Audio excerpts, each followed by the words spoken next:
Hello दोस्तों, और इस नए एक्सप्लेनर में आपका स्वागत है।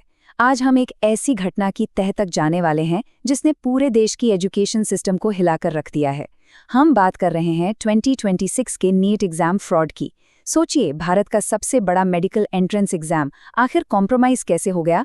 इस मैसिव घोटाले के पीछे आखिर था कौन, और ये सब कैसे ऑपरेट हुआ? तो चलिए, बिना किसी देरी के इस डीप डाइव की शुरुआत करते हैं। ओके, तो सीधे मुद्दे पर आते हैं। ये पूरा खेल शुरू होता है 2 मई 2026 की रात आए एक सिंगल व्हाट्सएप मैसेज से। केरला में पढ़ रहे एक एमबीबीएस स्टूडेंट ने अपने फादर को, जो राजस्थान के सिकर में एक पीजी हॉस्टल चलाते हैं, एक मैसेज भेजा। उसमें लिखा था कि ये 300 सवाल हैं जो कल के नीट एग्जाम में आने वाले हैं, इन्हें हॉस्टल की लड़कियों को दे दो। अगली सुबह उन्होंने ये पेपर सच में बच्चों में बांट दिया। किसी को अंदाजा नहीं था कि ये एक अकेला मैसेज इस इतने बड़े पेपर लीक का सबसे बड़ा सबूत यानी स्मोकिंग गन बन जाएगा। अब जो मैं आपको बताने जा रहा हूं ना, उस पर ध्यान दीजिएगा। अगली सुबह एग्जाम के बाद जब उस पिता ने एक कोचिंग टीचर के पास जाकर इन सवालों को वेरीफाई करवाया तो नतीजे लिटरली चौंका देने वाले थे। टोटल 180 सवालों में से लीक्ड पेपर के 135 सवाल एग्जैक्टली मैच कर रहे थे। बायोलॉजी के पूरे 90 और केमिस्ट्री के 45 सवाल एक अनूठे सीक्वेंस में थे, बिना एक फुल स्टॉप या कॉमा बदले। ये कोई तुक्का नहीं था दोस्तों, ये एक सॉलिड अनब्रोकन लीक था। 22 लाख, 2.2 मिलियन सुनने में सिर्फ एक नंबर लगता है, राइट? लेकिन ये उन छात्रों की संख्या है जिनकी सालों की मेहनत और भविष्य को अचानक अंधकार में ढकेल दिया गया। इस मैसिव धांधली के बाद हालात इतने खराब हो गए कि नेशनल टेस्टिंग एजेंसी यानी एनटीए को एग्जाम रद्द करना पड़ा। एक ऐसी सिचुएशन क्रिएट हो गई जिसके बारे में किसी ने सपने में भी नहीं सोचा था। तो अब सवाल उठता है कि ये सब शुरू कहाँ से हुआ? ये कोई आम चोरी नहीं थी। ये लेवल ऑफ सोफिस्टिकेशन देखिए। पेपर सबसे पहले महाराष्ट्र के नासिक में एक ऑथराइज्ड प्रिंटिंग प्रेस से चुराया गया। ट्रैकिंग से बचने के लिए उन्होंने मोबाइल फोन्स का बिल्कुल इस्तेमाल नहीं किया। उसकी जगह एक एचडी पोर्टेबल स्कैनर यूज किया गया। और सबसे शॉकिंग बात, उन्होंने नासिक के आउटस्कर्ट्स में एक शैडो सर्वर सेटअप किया था ताकि डेटा ट्रांसफर को हाइड किया जा सके और किसी मॉनिटरिंग सिस्टम के रडार पर ना आए। अब इस पेपर की थोड़ी जियोग्राफिकल जर्नी देखते हैं। 26 अप्रैल को गुड़गांव का एक डॉक्टर इस पेपर को राजस्थान के जमवा रामगढ़ में भेजता है। फिर 29 अप्रैल आते आते ये बिवाल ब्रदर्स के पास पहुंचता है, जो इसे आगे डिस्ट्रीब्यूट करना शुरू कर देते हैं। और आखिर में 2 मई को ये सीकर के उस फादर तक पहुंचता है जिसके बारे में हमने शुरू में बात की थी। ये पूरा का पूरा राउट एक बहुत ही वेल प्लान्ड नेटवर्क का हिस्सा था। अगर हम इस पूरे फाइनेंशियल ट्रेल को ट्रेस करें तो पिक्चर और क्लियर हो जाती है। नासिक में शुभम खेरनार को 1 लाख रुपए मिले, गुड़गांव के उस डॉक्टर ने 15.5 लाख पे किए और आगे बीवाल ब्रदर्स ने इसे 30 लाख में खरीदा। सीकर आते आते एजेंट राकेश मनवारिया ने इसके लिए 5 लाख दिए और इसे करीब 700 छात्रों तक डिस्ट्रीब्यूट किया, जिसमें वो केरला का स्टूडेंट भी शामिल था जिसने सिर्फ 50,000 में से खरीदा। जैसे जैसे पेपर आगे बढ़ा वैसे वैसे उसका प्राइस और नेटवर्क दोनों एक्सपैंड होते गए। लेकिन उन्होंने खुद को बचाने के लिए एक बहुत ही क्लेवर डाइवर्जन टैक्टिक यूज किया था, जिसे हम द गुड़गांव स्ट्रैटेजी कह सकते हैं। उन्होंने ओरिजिनल 135 सवालों में से 120 सवाल लिए और उनमें बाहर से रैंडम क्वेश्चंस मिलाकर एक 410 सवालों का गेस पेपर बना दिया।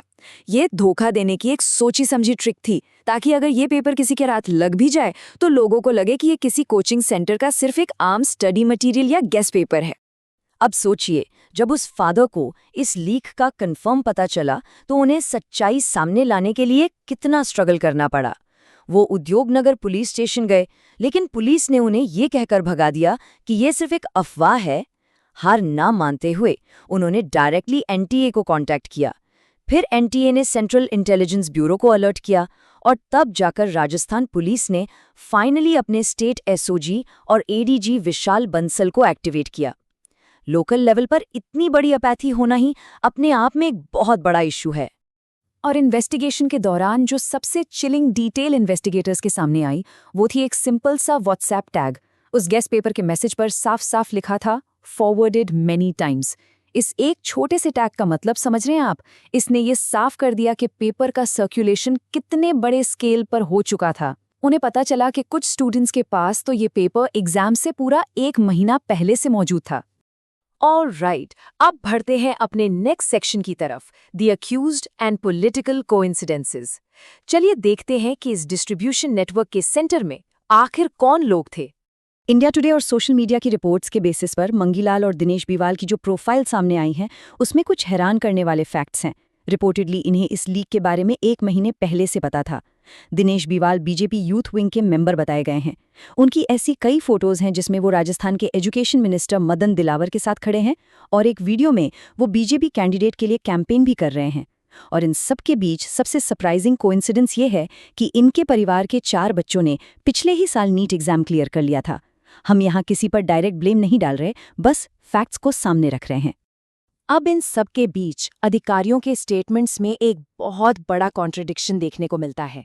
एक तरफ नासिक के डीसीपी पब्लिकली क्लेम कर रहे हैं कि ऐसी अफवाहें बेसलेस हैं और वहां कोई पेपर प्रिंट ही नहीं हुआ, और दूसरी तरफ एसओजी इन्वेस्टिगेटर्स के पास एक एक्सटेंसिव महाराष्ट्र बेस्ड नेटवर्क के पक्के सबूत हैं। जब सिस्टम के अंदर ही नैरेटिव्स इतने अलग हों, तो आम जनता आखिर किस पर भरोसा करे?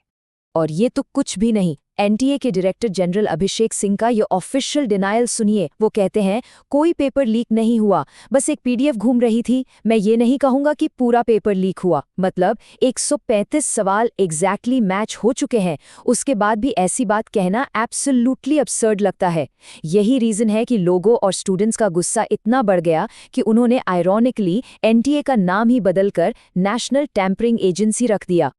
और दोस्तों, सबसे डिस्टर्बिंग बात पता है क्या है? ये सब पहली बार नहीं हो रहा है, इसका एक हिस्टोरिक प्रेसिडेंट है। ठीक यही चीज 2024 के नीट एग्जाम में भी हुई थी। पेपर लीक हुआ, 67 स्टूडेंट्स को ग्रेस मार्क्स देके परफेक्ट 720 दे दिए गए। मामला सुप्रीम कोर्ट और सीबीआई तक पहुंचा, लेकिन क्या कुछ बदला? जीरो। Structural reform. और जब एजुकेशन मिनिस्टर धर्मेंद्र प्रधान से इस लैक ऑफ अकाउंटेबिलिटी के बारे में सवाल पूछा गया, तो वो स्ट्रिक्टली रिपोर्टर्स से बचकर वहां से निकल गए। Now let's pivot to the final section, the mental toll and thinking beyond. क्योंकि इन सब पॉलिटिकल और सिस्टेमिक फेलियर्स के पीछे एक ह्यूमन कॉस्ट भी है, जिसे हमें एड्रेस करना बहुत ज़रूरी है। इन करप्शंस का जो इम्पैक्ट स्टूडेंट्स की मेंटल हेल्थ पर पड़ा है, वो कंप्लीटली डेविस्टेटिंग है। री एग्जाम जो कि 12 मई को शेड्यूल हुआ, उसकी वजह से परिवारों का कोचिंग में लगा लाखों रुपए बर्बाद हो गया। बच्चों ने महीनों तक अपनी नींद और सोशल लाइफ सैक्रिफाइस की थी। कुछ ने तो एग्जाम खत्म होने की खुशी में अपने स्टडी नोट्स तक बेच दिए थे, सिर्फ ये सोचकर कि अब ये सब दोबारा नहीं पढ़ना पड़ेगा। ये एक अनसीन कॉस्ट है जो उन ऑनेस्ट स्टूडेंट्स ने चुकाई है जिनका इस धांधली से कोई लेना देना नहीं था। तो ऐसी अनप्रिडिक्टेबल सिचुएशन में हम कर क्या सकते हैं? वेल, सोर्स मटेरियल एक बहुत एम्पावरिंग एडवाइस देता है। अपना प्लान बी तैयार रखिए।